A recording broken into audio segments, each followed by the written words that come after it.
everybody, and welcome to this week's episode of Powerful Stuff. And you guys, you know how that saying goes, there's no rest for the wicked?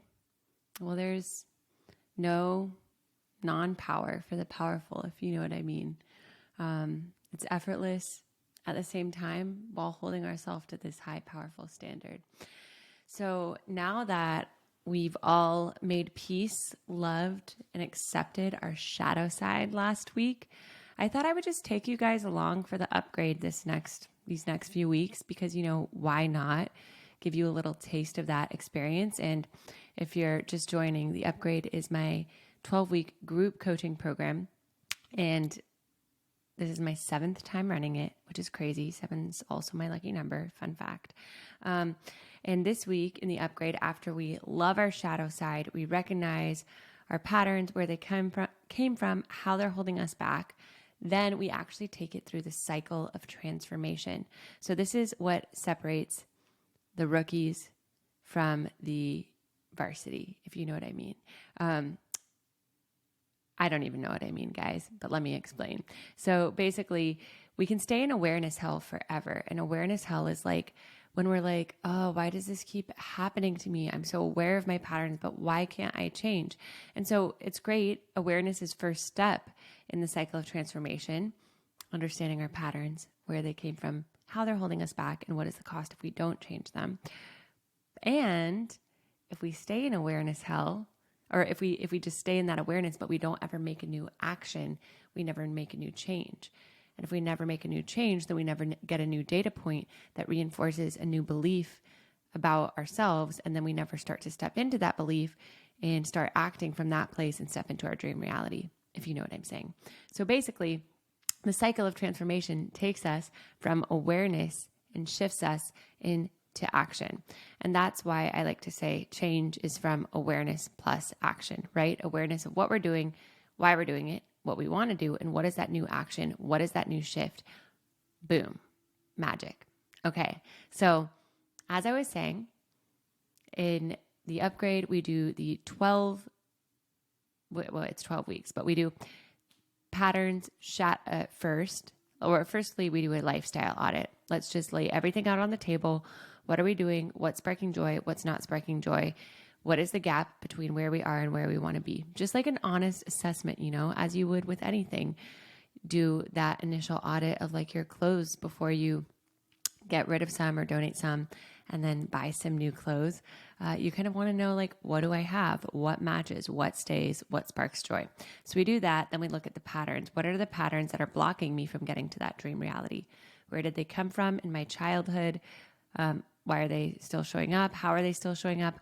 What do I need to do to heal that part of me? So basically, what do I like? How can I remind my inner child and my current self that I'm safe to make a new choice? And then from there, we do an even deeper dive in patterns, because patterns and understanding and unpacking our patterns is absolutely life-changing, guys. So many people in the upgrade say this is one of their favorite things. So we look at feedback loops. So feedback loops are like either negative feedback loops or positive feedback loops, right? Negative feedback loops reinforce, or they're like, let's say it's governed by a belief. Like, let's say the belief is I am not enough. And then a trigger happens. The trigger is like, someone doesn't invite me to their birthday. If we believe I'm not enough, we go into the story of like, they don't invite me, I'm excluded. They must not like me. Like, I'm a loser, or whatever it might be. And then that might cause us to pull away or act awkward or shut down, which then we don't reach out to people. We don't socialize, right? So it keeps reinforcing that I am not enough because we're not being proactive. But if I am enough on the positive feedback loop side, I might have given you guys this example before. So I was going to say, please forgive me, but actually maybe we all just needed to hear it a new time. You know what I'm saying? Hear it with fresh ears. Get it even more imprinted into our psyche. So the positive feedback loop of I am enough, the trigger remains the same. Let's say someone doesn't invite us to their birthday party. Fuck them. No, I'm just kidding. But the positive feedback loop, when we do know we're enough, they don't invite us, but the emotional story is, okay, maybe they just forgot. How do I feel in their energy? Is that a friendship that I want to continue to maintain? And if it is, like, what could I do to be more proactive in that friendship, or just show up for that person in a way that doesn't make them feel guilty for not inviting me, but lets them know that I'm excited to step it up in our friendship. So these are all like positive feedback loop behaviors. So once we looked at those in the upgrade, then we went on to the shadow side, which you guys did with me last week. We all got into our like Katniss shadow bad bitch energy of loving our shadow side, letting her speak. And as we remember from last week, hopefully, like, your shadow side isn't a villain, you know, and just because you love your shadow side doesn't mean you're going to do all this shadow behavior from here on out. It just means you're letting your shadow side speak. You're acknowledging her and you're saying, I get it. I'm not shaming you for it. You're bringing your shadow to the light. Okay, so now we're in the cycle of transformation, which is where we are today. I don't know why I just took on a little twang, just getting so excited about our cycle of transformation. And yeah, I was just going to make a laundry analogy. I'm like, are we doing a heavy load cycle? Like extra dry, super hot. But yeah, brings us to the cycle of transformation. So this is what gets us out of awareness hell and into new behaviors. So I really learned the framework for this cycle of transformation, as you guys heard me talk about a lot, which is the Hoffman process. So the Hoffman process is a process that I went to in Petaluma in the Bay, and they lead you through a 1-week total transformation, repatterning old childhood wounds, healing your inner child, healing your dynamics with each parent, and then reemerging back into the world with tools to help reinforce positive beliefs about yourself and the world around you. And so they have this framework called the cycle of transformation, and it is in 4 steps. We are going to go through those steps today, y'all. I'm going to give you an overview of it and of each step. I'm going to give you an overview in general, let's say, and then we'll go through each step together. How does that sound? Great. Okay. Wow. I'm loving how excited you are. I'm excited too. Who knows what we're going to embark on, but we're ready to go into this uncertainty. And before I get too ahead of myself, what I like to say in these journeys is, as we go through the cycle of transformation, you'll come out on the other side with new insights. But where we really have trial by fire is when we actually take what we've learned in this podcast, in a coaching session, in a workshop, and we actually take the new action. We do the scary thing. And again, stepping into that uncertainty, it's so important to remind our inner self, I love you unconditionally, even if you quote unquote fail, or there's never failure, doesn't exist, I believe, as long as we get back up and we learn and grow from it. But, you know, I'm going to love you unconditionally, regardless of the outcome. I'm just proud of you for doing it. So reminding our inner self that, so they don't feel like we're going to reject them if it doesn't go the way we want it to. Okay. I know we're all at the edge of our seats. We're like, Meredith, tell us the 4 steps. Okay. So step number 1 is awareness. So we cultivate awareness through doing different things, like pattern tracing. Where did the pattern come from? Why is it still showing up? What is the cost? Or we can do it through a little meditation, which I'll lead you guys through today. Then the second step after we have that awareness is the expression, getting that anger around that pattern, around our behavior, out of our body. So when I lead the women in the upgrade through it, I do it through holotropic breath work, transformative breath work, to like breathe out that anger, that sadness, that anxiety that comes with the pattern. And this is really powerful, and the expression is really important because, as you heard us talk about on Powerful Stuff before, like, the body keeps score, and if we swallow our emotions, it gets lodged in our bodies and causes things like chronic stress, tension, a slew of other things that are no bueno. So it's important to get it up and out. And as you guys have probably heard me say many a time, as Edith Eger says, feel it to heal it, right? So allowing ourselves the full feeling of it, almost kind of imagine like you're cleaning out a pipe and you're pulling everything to the surface of the pipe, like all the gunk. You have to kind of pull it up and like look at it and be like, ooh, this was all in there. And I'm looking at it and now I can release it. Kind of like when you take out the trash, right? So if you leave it down there, it's going to stay down there and it's going to start to stink. But if you look at the trash, smell it on the way out, and then put it in the dumpster, it gets taken out and it's cleared out. So that's what expression is. So we can do a breath work. You can scream into a pillow. You could go for a car ride and scream, let it out. You could do a shadow dance. You could write a fuck you letter and light it on fire safely and put it in a metal bowl or in the sink and safely put out that fire. Or you could flush it down the toilet. Just anything that helps you get it out, stomping it out, going to a rage room. Then once you've cleared out the expression, you've cleared out all of that gunk, that stuck energy, then you go into self-compassion and forgiveness, right? Forgiving yourself and maybe others involved in the learning of that pattern, because you were just doing the best you could with what you had. You were just doing the best you could with what you had at the time. And from there, once you've forgiven yourself, then you move into the new behavior. What is my new choice? Now that I've gotten awareness, I've cleaned it out with the expression, I've forgiven myself. What is that new empowered highest self choice? And what do I need to do? What trust do I need to give myself to be able to step into that? And that is how we complete the cycle of transformation. Woo! Okay, let's go through it step by step together. And I'll give you an example from my own life. I'm like, what should I choose? This is a toughie. I know we already talked about scrolling and procrastination when I was doing the shadow side stuff. So I'm like, feeling healed. No, I'm just kidding. Oh, and that brings up a good point. You know, we never one and done. There's never a silver bullet. It's all about doing these, continuing to pull back more awareness, continuing to have more action, pull back more awareness, have more action, pull back more awareness, have more action. And so it like grows over time. And yeah, it's even if you're like, oh, I thought I healed that and powerful stuff. Come back, re-listen. If it's showing up again, it just means that you've taken a few decades to learn something one way and you just need to reinforce new neural pathways in the other direction. Okay, so let's start with awareness. And I want you to think of a pattern. And a pattern is like, again, something that you keep doing. And you're like, why do I keep doing this? Or maybe you barely even realize you're doing it, but it continues to kind of like self-sabotage, getting you further away from like the life or the thing that you say you want. So just writing out what that pattern is. So I'll do one about,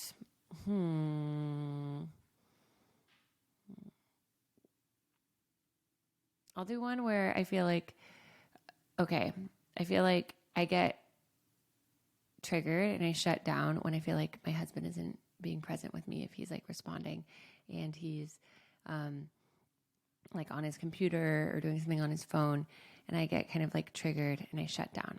Okay, so that's my pattern. So what is the belief under your pattern?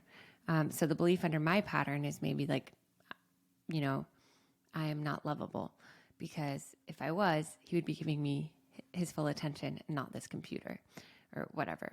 Like that might be the deep belief. So what is the deep belief around your pattern? And then the third part is, can you trace this pattern back to where you might have first learned it? And it's also not to necessarily blame like your parents or caretakers if you think back to a part where you might have learned it from them, because they might have just been doing the best they could with what they had or not realized it, right? So maybe I learned it from when my parents were working hard when I was little and I wanted their attention, and maybe they had something to do.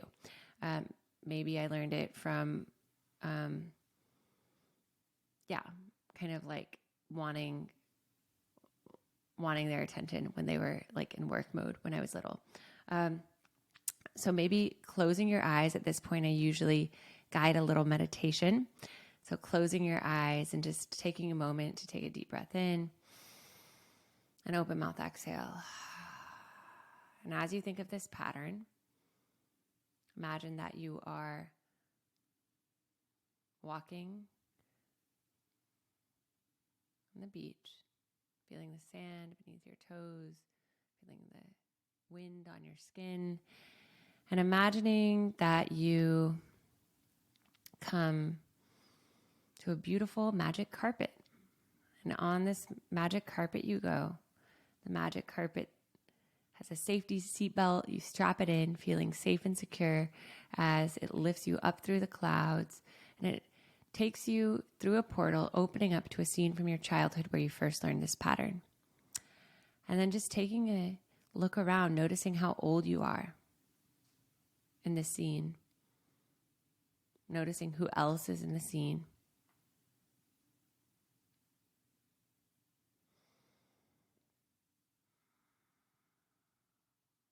Noticing how your younger self starts to develop this pattern because they somehow believe it'll keep them safe. They're doing it out of their own protection. Just looking at that with so much compassion. And then getting off the magic carpet, going up to your younger self and just asking them why they keep doing this pattern. Why do they feel like it will keep them safe? Just listening without judgment, trusting whatever they say.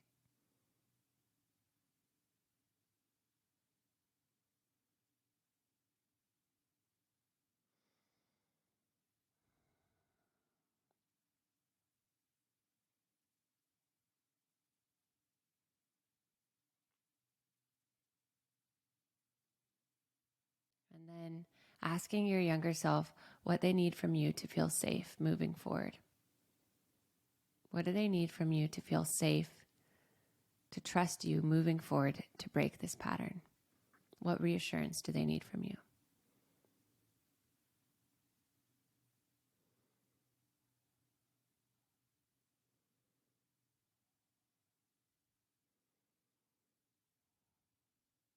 Letting your younger self know that you can do this, that you love them. Thanking them, giving them a hug, reminding them how much you care about them, how enough they already are. And then getting back on the magic carpet, strapping back down. And the magic carpet lifts up into the sky, and it opens up to a scene from your old age where you see the cost if you don't change this pattern. What happens if you don't change this pattern? What are the unintended consequences 10, 20, 30 years down the line? Just noticing your older self and their energy in this scene. Noticing how the energy feels. Noticing what this pattern has robbed your older self of. And just going up to this older self and asking them, what do they regret the most? What does this pattern cost them? Letting them answer.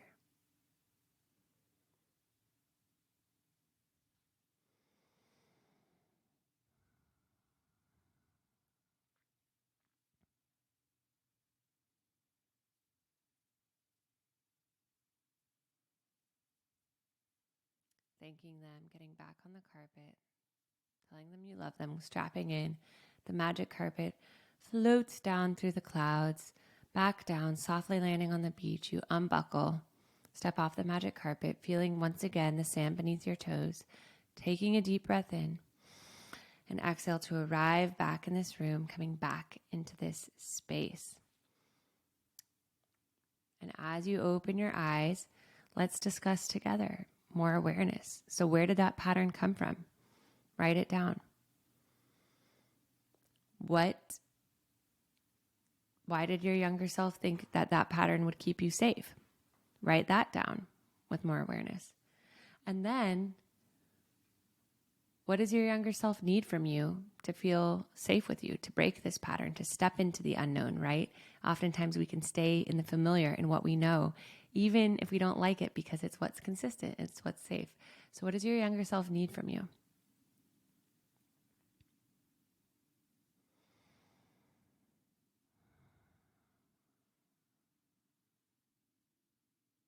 And then, what is the cost if you don't change this pattern? Noticing the scene from your old age. What is the cost if you don't change this pattern? So for me, my cost, if I don't change that pattern of like maybe shutting down or getting frustrated, is taking things personally, foregoing connection, missing an opportunity to reconnect with myself and thus then with him and others.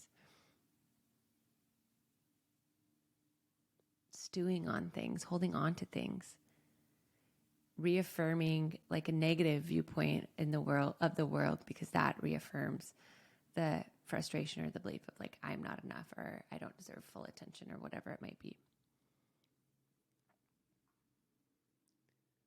I'm just adjusting a little mascara on my eye if anyone is watching this on YouTube. Okay, so now that we have the awareness, we can move on to the expression. So the expression is getting this out of your body. So I want you to first just write like a fuck you letter out, like either to this pattern or from your shadow side to yourself of like, you always do this, this always happens. Just any like anger around the pattern or that belief of the world, what it's cost you, like, and how dare it have costed you this? And also anyone involved in the creation of the pattern that you want to get anger out toward. So put on some angry music. I love The Only Thing We Know by Bob Moses as my song. And then once you've written it, pause it right here if you haven't. And then unpause once you've written it. And then I want you to rip it out from your journal and rip it up and then stomp on it. And I'm going to stomp with you. And you're just going to let out a big scream and shake it out and be like, ah!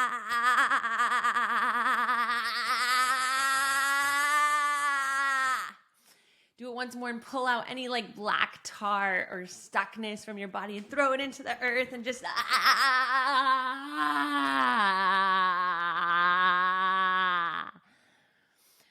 Wow. And just close your eyes, standing there, right there. Place your hand on your heart, one other hand on your stomach, and just breathing there. Feeling that space in between your heart and your root. Feeling that spaciousness. Feeling that relief from the release. And then we can go from here into self-forgiveness. So keeping your eyes closed, just asking your younger self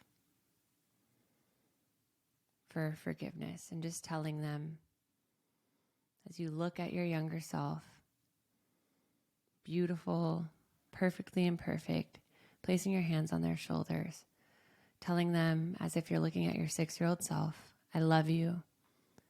I'm sorry. Please forgive me. Thank you. Seeing them morph into your adolescent self, telling them, I love you. I'm so sorry. Please forgive me. Thank you. Seeing them morph into your 20-something self. I love you. I'm sorry. Please forgive me. Thank you. Seeing them morph into the you a few years ago, telling them, I love you. I'm sorry. Please forgive me. Thank you. And then seeing them morph into you in present day, looking yourself in the eye and telling yourself, I love you. I'm sorry. Please forgive me. Thank you. And then just giving yourself a hug. Breathing this forgiveness and compassion in. And then while you still have your eyes closed, bringing anyone else's face to mind who you'd like to forgive or be forgiven by. And just repeating this prayer. I love you. I'm sorry. Please forgive me. Thank you. I love you. I'm sorry. Please forgive me. Thank you. And then opening your eyes, coming back into this space. And in this state of forgiveness, I want you to get out your journal once more. And I want you to write a love letter, a letter of forgiveness to your younger self.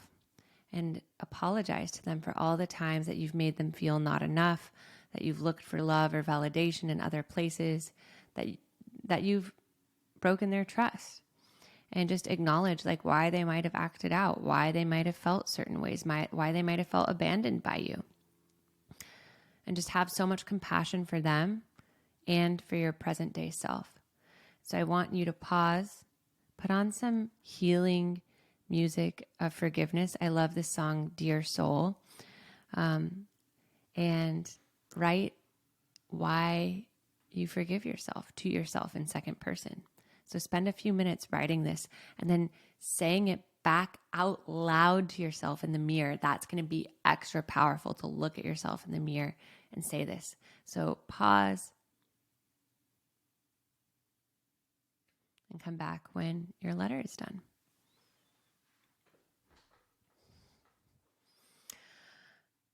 Okay. Wow.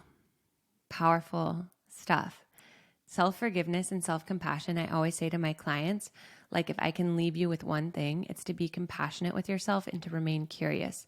Because if we're curious, nothing is ever a mistake and we never fuck up. We're always like, oh, I'm curious why that triggered that in me. I'm curious why I responded that way. And having compassion for ourselves. Oh, maybe I wasn't feeling seen this week. Maybe I just needed a little extra love. And if we can be compassionate when we fuck up and say, okay, Meredith, you're hurting. What do you need? That's going to allow us to soften, to stay open, to stay vulnerable, to keep trying versus if we have helicopter energy parent of like, you fucked up again. You fucking suck. I'm saying fuck a lot this episode, guys. Please forgive me. But yeah, so it's having compassion and it's having curiosity. And one other powerful self-compassion exercise, like this episode might as well be sponsored by Hoffman because I love it. If anyone who's been to the Hoffman Institute, done the Hoffman process, is listening, shout out to these tool refresh. I love Hoffman. It's changed my life. Recommend it to all my clients. But yeah, so the self-compassion, you can also do a self-forgiveness walk.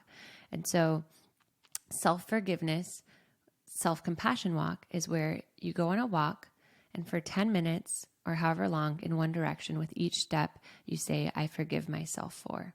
So I forgive myself for shutting down or snapping at my husband. I forgive myself for pulling away. I forgive myself for letting it fester a bad mood. I forgive myself for making me snap even more or look for more things to snap about, right? And it doesn't just have to be related to your pattern. You can keep speaking softly to yourself for each step, and you might surprise yourself for other things you didn't even know you needed to forgive yourself for. When I went on this walk, I found myself forgiving myself for things I did when I was in middle school. I was like, okay, little Meredith needed that. Grateful. And then on the second half of the walk, when you come back, then go on the self-compassion part where you say, I love myself. I love myself for being curious enough to do this work. I love myself for wanting to improve my relationship. I love myself for taking the time to listen to powerful stuff and do it with Meredith, whatever that might be. So I highly recommend that. Okay, so guys, we've made it through the awareness, the expression, the self-compassion, and dun da da da, we've all made it to new behavior because we're living and growing every day. Just makes you want to sing this cycle of transformation. So now that we've made it to the new behavior, we get to decide how we're ready to show up as our highest self on the other side of this pattern. So I'm going to do yet another meditation that they teach us in Hoffman. And this is great for the new behavior. And then I'll give you a few extra little tools to really dial this in for your own new behavior. So you can take it with you on your journey into all these beautiful new behaviors. Okay, so go ahead and close your eyes. Take yet another deep breath in and exhaling it out. Another breath in to power down your thinking mind, and exhale, release it. And as your gaze is turned inward,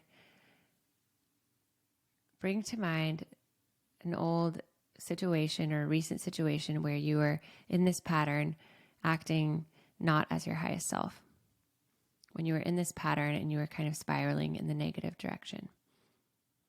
And just replaying this for a second, noticing how it feels in your body. Noticing how it feels in the scene, how that energy that you have affects the other people in the scene, then how that affects you and how that totally spirals. And then notice how it spills over into other areas of your life, spiraling into other areas, affecting other areas of your life. And go ahead and place your hands on the part of your body where the pattern feels most present. Maybe it's your heart, your gut, your head, your throat. And with your hands on that part of your body, go ahead and trace the root of that pattern back to where you first learned it as a child. Once again, seeing that scene from your childhood where you first might have learned it flash before your mind's eye. And then trace that back a step further to notice where you might have learned it from a parent or a caretaker.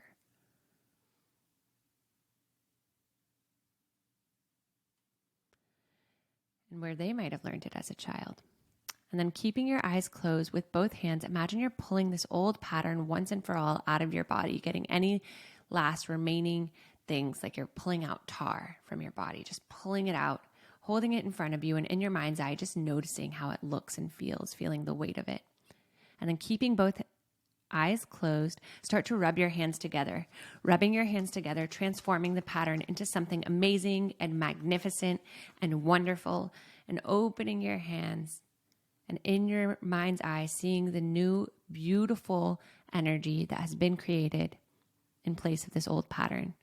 Maybe it's an object or an essence. And then go ahead and lift this beautiful new energy up and place it back on the part of your body where the old pattern left. And start to breathe this in, breathing in this new essence, feeling it trickle down, igniting each cell of your body. Feeling it lift your spine, lifting the crown of your head, bringing a smile to your lips until you become your most powerful, highest self. And in this centered energy of this all-knowing version of you who always knows what to do, go ahead and replay the scene with the pattern, but this time from the energy of your highest self. What does your highest self do during this trigger? How does your highest self actually show up differently? What is the new choice that you now make? Operating from this deep place of knowing your worth, of trusting. How does the scene shift? And how does your energy shifting shift the energy of the others in the scene?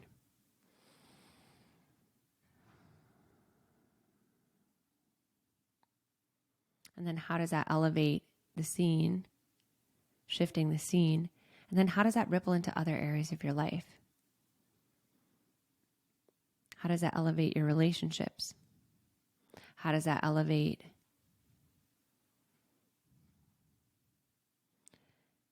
your time spent with yourself? How does that elevate your creativity?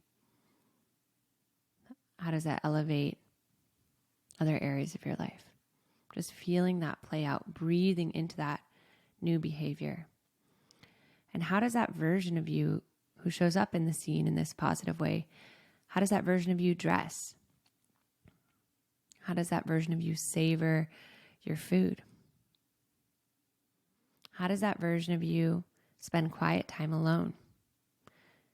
Seeing all these actions come before your eyes of how that version of you shows up. Feeling into that empowered sense of self.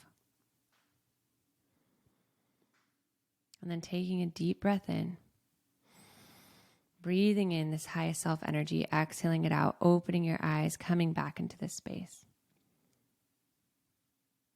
Wow. How was that for you on the other side of the cycle of transformation? So go ahead and write down. I want you to, once again, pause the recording, write down all of your new behaviors. like I am in I am statements, like how you would respond in the scene. I am not getting overreactive. I am remaining calm. I am being curious and asking questions.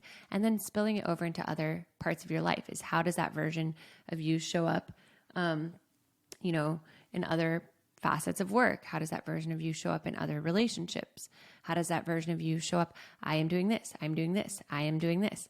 Like who is that version of you who's living from that new behavior? So take a few minutes, do stream of consciousness writing.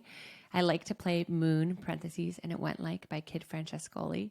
And just don't let your pen leave the paper and reaffirm all of these things that the person of you in that new behavior is doing. Ready, set, go. Okay. Yeah, I'll share some of mine. So I am responding with patience. I am responding with curiosity. I am using this as a moment to deepen intimacy. I am not taking it personally, and therefore I am being slower in my conversation with my husband. I am being slower than in my conversation with friends and really listening to friends, so then I don't have as much social anxiety later because I'm always feeling like I'm being intentional and slow and listening, and that people know my heart. I am being intentional with the clothes that I wear. I am wearing things that make me feel good and sexy and elevated and centered.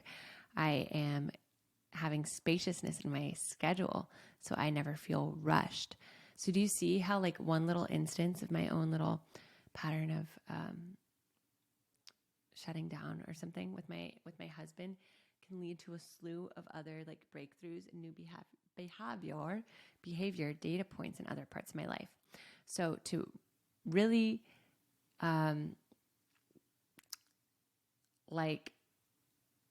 solidify this new behavior, I want you to take action this week. So with the new behaviors that you've written, circle like 3 or 4 of them and be like, these are things that I'm actually going to do this week. This is how I'm actually going to step into this new behavior, because we're now forming new neural pathways. And this is the walking the fire part.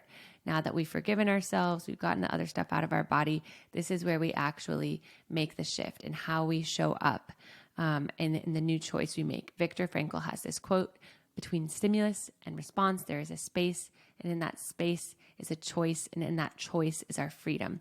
So this is where we break the negative feedback loop, is when we make that new choice. And as we make new choices, we form new neural pathways, which give us new data points, which help us form new beliefs about ourselves and the world. So take all of your new behaviors, and I want you to actually act on some this week. Let me know which ones you act on, guys. For me, I think I'll be doing like my intentional wardrobe, savoring my food, slowing down in conversations, approaching any like snippety snips with my husband with curiosity. And this is how we change. This is how we grow. And also, I like to note that as we're doing this work, we are going to be tested, because it's like, okay, I've done this work. I'm feeling amazing. I have these new choices. And the universe is going to be like, oh yeah, you think you can change? The universe, high self, whatever you want to call it. And it's going to throw a test at you. And in that test, it's not to drop down to your lower level and be like, oh fuck, change isn't possible. I guess I can't change. That is when you double down, my friends. That is when you double down and you say, I'm going to give myself even more compassion. I'm going to still hold the vision that change is possible. I'm going to still act as if, even though every part of my being is being tested right now. And that's why this woman, Florence Cole, which is funny because Florence and the Machine actually have a song called this too, or not Florence Cole, but Florence Scovel Shinn. My friend Renata gave me these books of hers, and she's like the OG secret, like become what you speak kind of person, like our words are our wand. And she has the expression there, it's always darkest before the dawn. Things are coming up so we can look at them and clear them out. So just know that as you're doing this work, you will be tested, but they're coming up so they can come up and clear out. And then coincidentally, or maybe not coincidence, maybe intentionally, Florence and the Machine has that song, It's Always Darkest Before the Dawn, as well. So it's like 2 Florences telling us it's darkest before the dawn, telling us to lean into our trust.